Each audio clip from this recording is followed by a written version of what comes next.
বান্দারে, কখনো তরকারি পছন্দ হয় নাই বলে ফেলে দিস না, কখনো তরকারি পছন্দ হয় নাই বলে ভাতের প্লেট ছুটে ফেলে দিস না, কখনো স্বাদ হয় নাই বলে রাগ করে প্লেটটাকে ছেড়ে উঠে যাস না বান্দা, উঠে যাস না। কারণ তুই দেখছিস সেটা ভাত, কিন্তু একটু অন্তরের চোখ দিয়ে দেখ, প্রত্যেকটা ভাতেই তো আমি আল্লাহর রহমত জড়িত। সুবহানাল্লাহ। সেজন্য অপচয়কারীকে শয়তানের ভাই কেন বলে? আল্লাহ আপনাকে দয়া করে রহমত করে আমাকে আপনাকে এক প্লেট ভাত দিয়েছেন, আপনি আমি অর্ধেক খেয়ে যখন আর অর্ধেকটা এঁটো করে উঠে যায়, রব বলে যে তুই ভাতকে অবহেলা করস নাই, আমার রহমতকে অবমূল্যায়ন করেছিস, আমার রহমতকে অবমূল্যায়ন করেছিস, আমার দানকে অবমূল্যায়ন করেছিস। বান্দারে, তুই নাশুকর হইস না, শুকরিয়া কর। একটু পেলেও তুই অন্তর থেকে আমার দরবারে শুকরিয়া কর। বান্দারে, আমি বেশি কিছু চাই না তোদের কাছে। খাবার শুরুতে একটু আমাকে স্মরণ করবি, খাবার শেষ করে একবার আমাকে স্মরণ করবি, ঘুমানোর আগে একবার আমাকে স্মরণ কর, ঘুম থেকে উঠে একবার আমাকে স্মরণ কর। বান্দারে, তুই শুধু তোর জীবনের ব্যস্ততার ভিতরে আমি রবকে স্মরণ করার জন্য বাহানা খুঁজতে থাক, কৌশল করতে থাক, যেমনি পারস আমি রবকে একটু স্মরণ কর। বান্দারে, তুই কোন রকম ব্যস্ত জীবনে আমাকে স্মরণ করতে করতে একবার তুই কবরে আয়।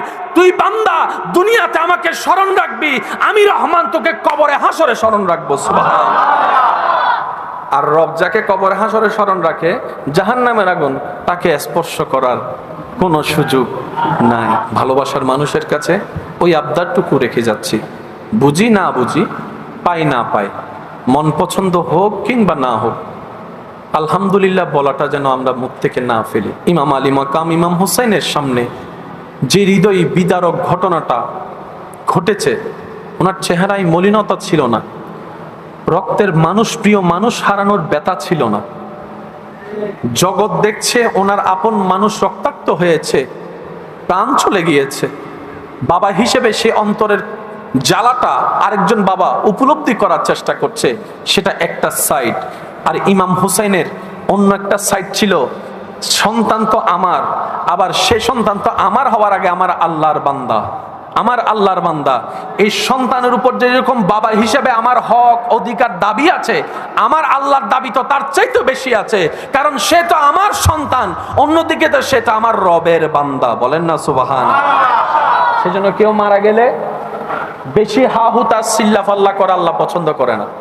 কেন? আমাদের জীবনটা কি? এক কথায় বলি, ফ্রম আল্লাহ। সুবহানাল্লাহ।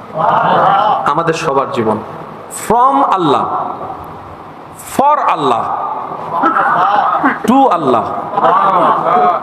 আবার বলছি, একটু খেয়াল করেন, ফ্রম আল্লাহ, ফর আল্লাহ।